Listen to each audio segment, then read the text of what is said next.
Good day and welcome to the Sport Rep Show. I am Jesse Jackson Kauraitha, your host for today. And now for your latest on the hit list.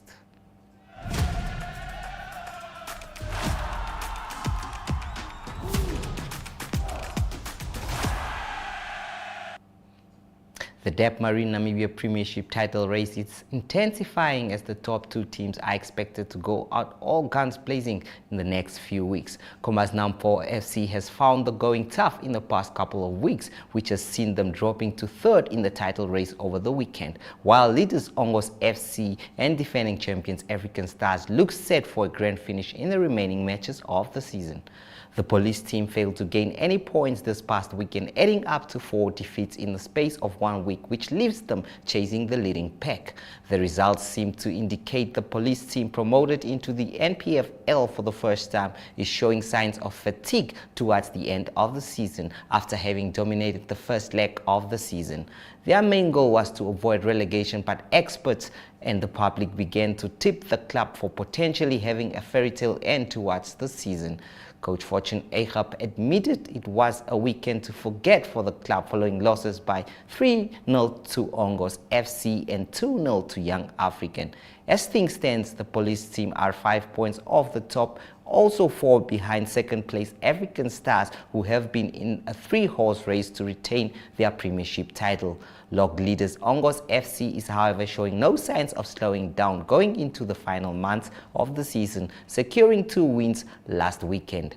Nearly 50 top schools and more than 1,000 athletes competed for top honors at the recent prestigious Koro Podium Grand Finale meeting in Gauteng. Alexandra Schippers, 14 years old from Windhoek Gymnasium, received the Best Junior Field Athlete Award at the Pilchicks Stadium in Pretoria. It was her performance in the high jump that saw her being awarded in this elite competition. She easily cleared the bar, not only to secure gold but also set a new meeting record. In the process, she set not 1 but 2 records, adding up to the long jump record for girls under 15 to her resume. She soared over the bar at 1.75 meters and reached 5.87 in the long jump for 2 fresh entries in the record books. Alexandra already started making history, but she is without a doubt an exciting prospect for the future as well. The Windhoek-born Schippers became the first Namibian to win a gold medal in the high jump during the 2023 World School Sports Games in Rio de Janeiro, Brazil. Her victorious jump of 1.67 was her personal best at the time. That was one of the big ones Namibia was represented in. Namibia is sending a team of 78 representatives to the Africa Games, which starts in 3 cities in Ghana this week, including the capital, Accra. Namibians will compete in 7 sport codes with athletes Namibia in the biggest portion of 25 athletes, along with a combined 30 players in the national men's and women's cricket squads. The Richelieu Eagles and the Capricorn Eagles will be the part of this one. The traveling group also includes 3 wrestlers, 8 cyclists, 8 swimmers, 2 chess players and 2 representatives in karate, accompanied by coaches and managers, medical staff and dignitaries. With many athletes still active in the competition locally and internationally, their send-off held on Saturday morning at the Vanille Shopping Centre was not in full attendance, but contained a message of encouragement from the Minister of Sport. Andrew Pullman has compiled this report for us.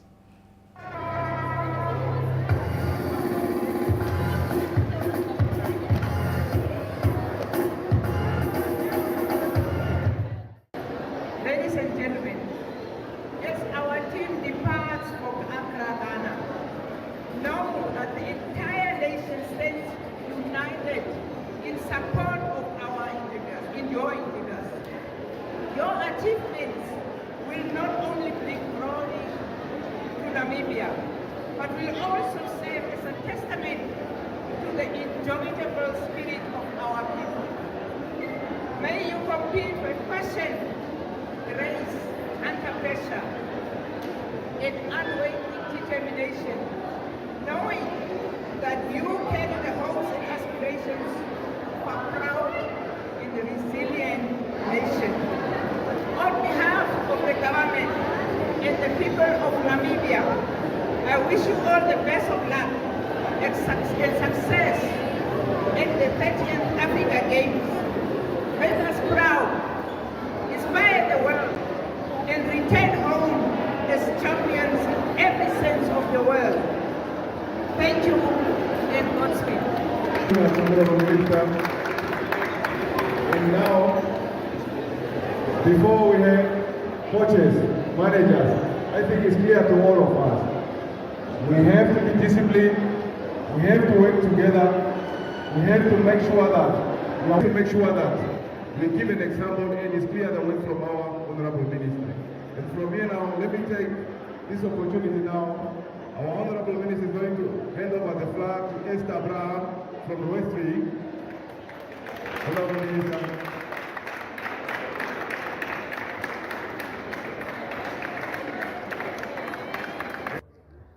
Right, so we are with Mr.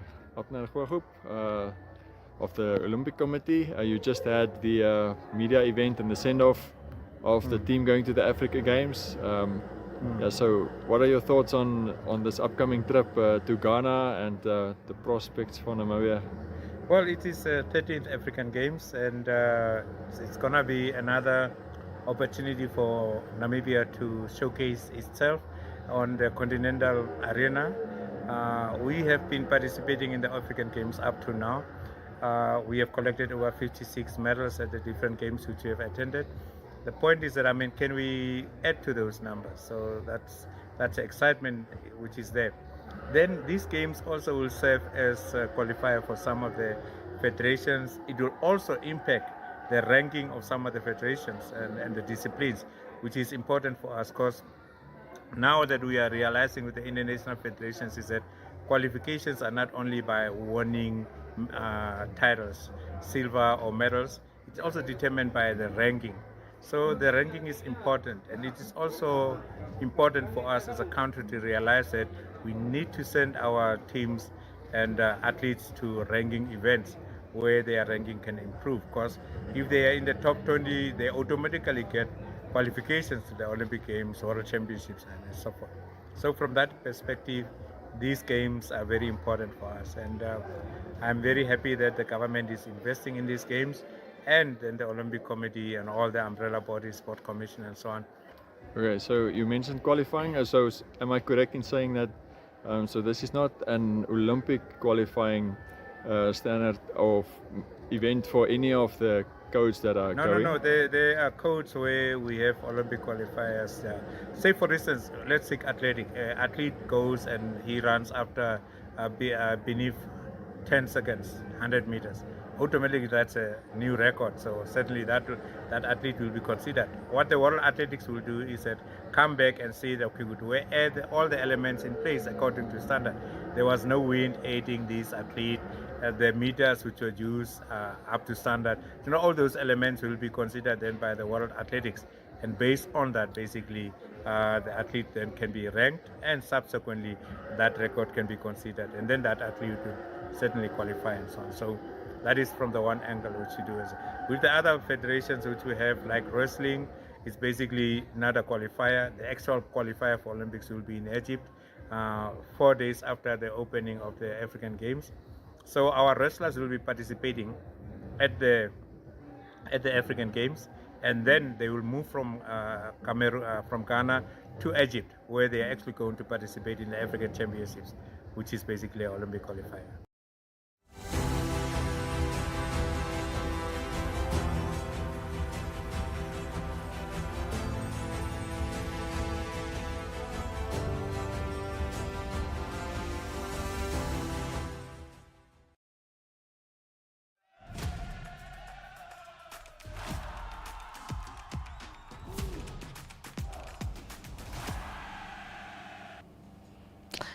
The AC Boxing Promotion announced the first boxing event of the year, which is set to take place on 13 April at the Roman Catholic Church Hall near the Windhoek City Centre.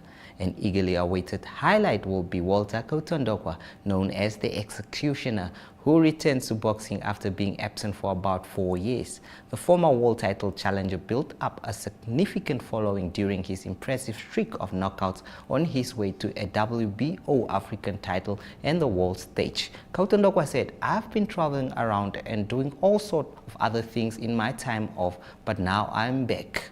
We have more footage from the press conference. Enjoy. Promotion is Mike brought. This coming event, so you're expecting good stuff, expecting good results.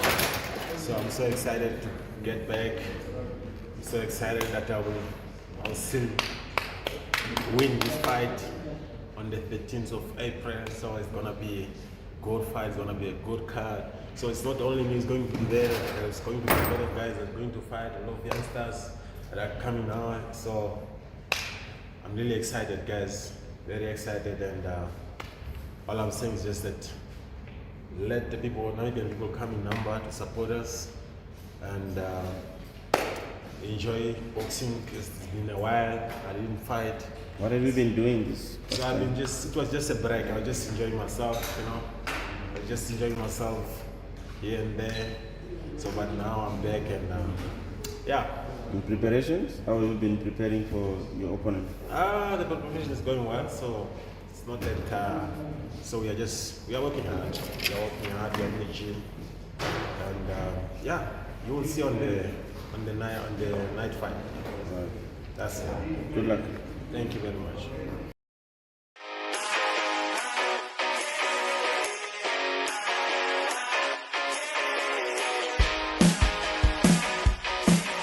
Your life could change at any second, but you'll never know until you take the chance. With sports betting, number games, and online casino gambling, JSB is your best bet. Will you be Namibia's next instant millionaire? Place your bets easily online at jsbsports.bet or at any JSB location nationwide. We'll take you to the action anywhere, anytime. JSB, where the next instant millionaires come to play. Strictly no under 18s. JSB supports responsible gambling. Winners know when to stop.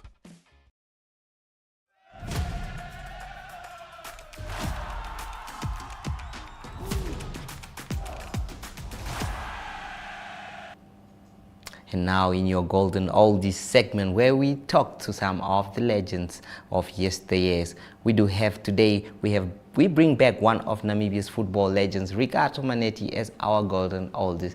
This interview was done a few years back, and Manetti remains a legend. Enjoy. It's good day, Coach. Hi, how are you? Fantastic. It is great having you on the Sport Rep show. The legendary Ricardo Manetti. We're not talking about your coaching days today because... Oh, thank you so much. I know it has been, always been tough and a lot of controversies. Yeah. Yes, as a legend of the Brave Warriors as well, I know you went on to coach it, but first you played for them, especially from the under underage groups. Yeah. So but I don't want to dwell much on those age groups. I just want to dwell on your days with the Brave Warriors, the senior team. And one of the moments or things that I would like to know is what your first debut felt like, especially for the senior team. Terrible.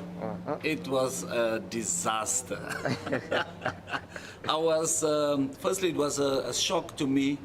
I was, I think, 16 at that time, playing in the first team. Yes. And I think the nerves got the better of me. I couldn't even control the ball properly. I was shaking. And to the extent where the crowd even booed me. You know, it was really a bad experience, but also a very proud one, because at that moment I felt like there is something in me that the coaches, you know, see and that they want me to express. And I will never forget that game, Independence Stadium against Zambia, the mighty Zambia. Which year was that? That was, I think, 92.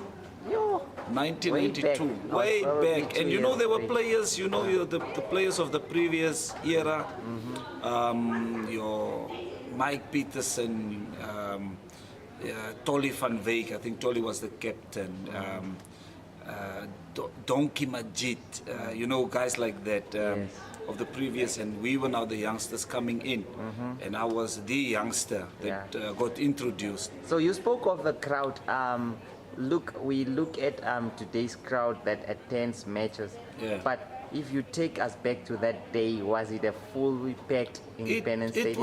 It was fully packed. You know, back in the day, you know, the Independence Stadium was the stadium to go to. People walked from Karatura, from Kommersdal, all the way to Independence Stadium. Okay. And, you know, they really loved the team so much that they packed that. I think the stadium capacity is 20,000. Yes. So we had 20,000 most of the times when we played. Okay, so you played for quite a while, and I'm sure you have had some special matches. But what would be the most special match you played in the Definitely the Bafana one. We beat them. We actually beat them twice, Yes. and but the first one was quite special because it was to me it was more than just Bafana. It was more than a derby. To me, it was, you know, the South Africans, you know, that colonized Namibia, and we were like a province at that time. And to actually got our independence in 1990 was something, you know, the political independence. Yeah. That was something special. But then, football-wise, that was like for me, in football terms, that was my independence day. You know, in terms of being Namibia, the brave warriors, on your own, not under the umbrella of South Africa, not under the, you know, in the shadows of other countries. Okay, I want to take you through a quick one. 1998, that's the 8th of February. Brave Warriors debuted at AFCON Burkina Faso against Ivory Coast. Yeah. Half time, Ivory Coast 3, Namibia 0. Goals, Elifas Chivute, second half. That's Ricardo Manetti, 1 goal. The match ended 4-3 in favor of Ivory Coast, but you guys put up a brave. Do you remember that? Can you recall some of the moments? How can I forget that game? That game, I think it was dubbed, you know, in the AFCON stats and records as the comeback and one of the most exciting games ever to have been played at AFCON. Yeah. So I think everything happened in the dressing room. You know, that was, I know, you know, when you played Ivory Coast, the mighty Ivory Coast. Yes.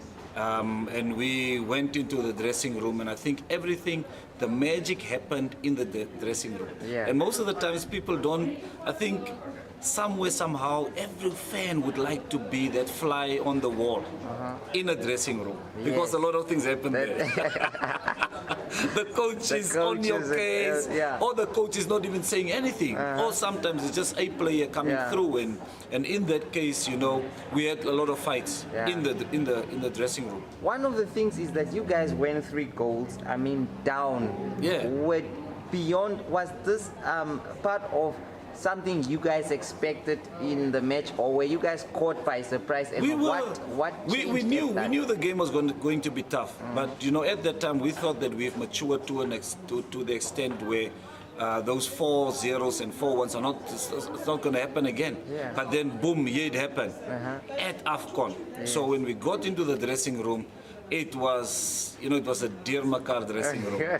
This one is blaming that one is blaming the other one, and it was this one having a go, this one, and the coaches were just there, and they're trying to you know, keep us together and not for us to lose hope, because if you lose hope, the score was going to be 6-7-0. Yeah. Because then you would just go downwards from there. But you know, some of us stood up, and a guy like me, I stood up and I said, look, what happened. And then there's nothing we can do about it. Yeah. So the referees, you know, is on his whistle, telling us to come out. Yes. And we are like fighting in there and having a go with each other. And it's not going to help our cause. There are Namibians out there watching. How are we going to come back? So let us go onto that pitch and do the opposite of what we did in first half. Okay. And then the referee, and when they had to go out. Well, before we conclude, I brought that game because today is the 8th of February, and of course it is one of those days I would like to Special remind you. day. Special day, yeah. Yes. Before we conclude, well, you just have probably 30 seconds just Wow. just to tell us what would you have changed as a player, and what have you learned from being a football player? Wow, I've learned so many things from being a football player. The discipline, time management, respect, and how to bounce back from defeats. And I've taken that into my daily life to say that if things are not going okay, you have to bounce back. Because after missing a penalty, after missing a chance, after losing a game, you have to bounce back. There's another game waiting for you. And that's the same with life. Life is like that. It's always an up and down situation. And you always have to pick yourself up. No one is going to pick yourself up. Remember that. Life is a DIY project. You have to pick yourself up. Thank you, Ricardo. Thank you.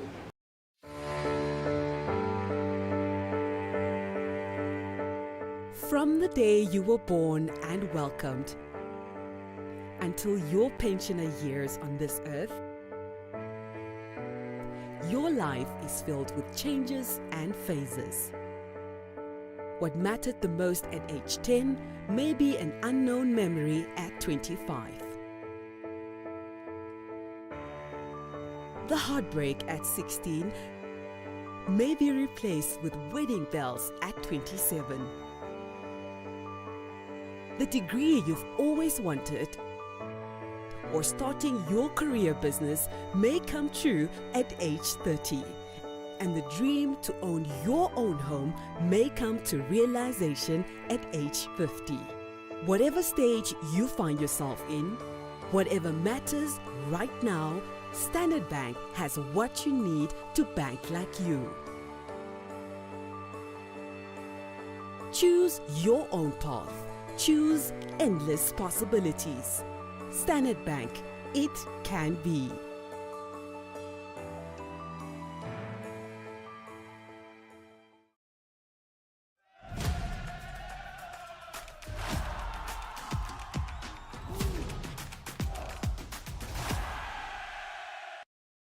Good day everyone, time for international sports news, starting off with English Premier League football action. Arsenal having a away game against Sheffield United, but Arsenal came away comfortable winners 6-0, and that is to move within 2 points of the log leaders Liverpool. That is after 27 games have been played in the season so far.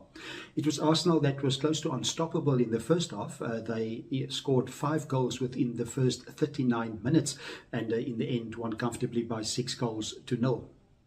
The log at the moment is Liverpool leading after 27 games on 63 points, then followed 1 point back on 62 points by Manchester City, followed by Arsenal on 61 points. Quite close to the top 3 at the moment, and it is in 4th position Aston Villa on 55 points, a little bit down on the list. So the winner of this year's English Premier League most likely to come from either Liverpool, Manchester City or Arsenal. This coming weekend, a very important game for the log leaders and the team in second place. It is Liverpool that will host Manchester City, and that game will be played on Sunday, and that game will be played at Anfield at Liverpool's home ground. Moving on to rugby news, it is the Six Nations rugby tournament that continues, the best 6 teams in Europe that continue on this weekend. 3 games have been played, and this coming weekend it will be log leaders Ireland that will play England. That's a away game for them. They travel to London to play at Twickenham. Then also Wales, they at home to France, and then it will be Italy that will host Scotland. At the moment, after 3 games, it is Ireland comfortably ahead. They've got 15 league points, followed by Scotland on 9. Then it is England on 8 and France on 6 points. That's the top 4 at the moment. And also team news from Scotland is that they recalled the lock Marcel Sykes, and he haven't played for Scotland for the last 2 years. So he's back in the squad, just 24 years old, and he plays for the Edinburgh club. And to conclude today's international sports news, it is cycling news. It is the well-known Paris to Nice cycle tour that started. It was stage 2. It was It was a sprint to the line, in the end won by Arvid de Klein. He is from the Netherlands, and he won it in a tight sprint with Lawrence Pitchy of Australia in second position. It was the biggest win of his career, that is de Klein's career, and he upset many of the big-name sprinters in the sprint to the line. In the general classifications, it is Lawrence Pitchy after finishing second in the stage. He's now the yellow jersey holder, and he's followed by Mats Peterson, and also a little bit down in fifth position is Remco Evenepoel, one of the favourites, early favourites. So stage 3 that will continue with the Paris-Nice will be a time trial. That will be a team time trial, and it will be in Auxerre, and it will be 26.9 kilometres long. That's international sports news for today. Hope you have a great sport day, and we talk international sport again tomorrow. Goodbye.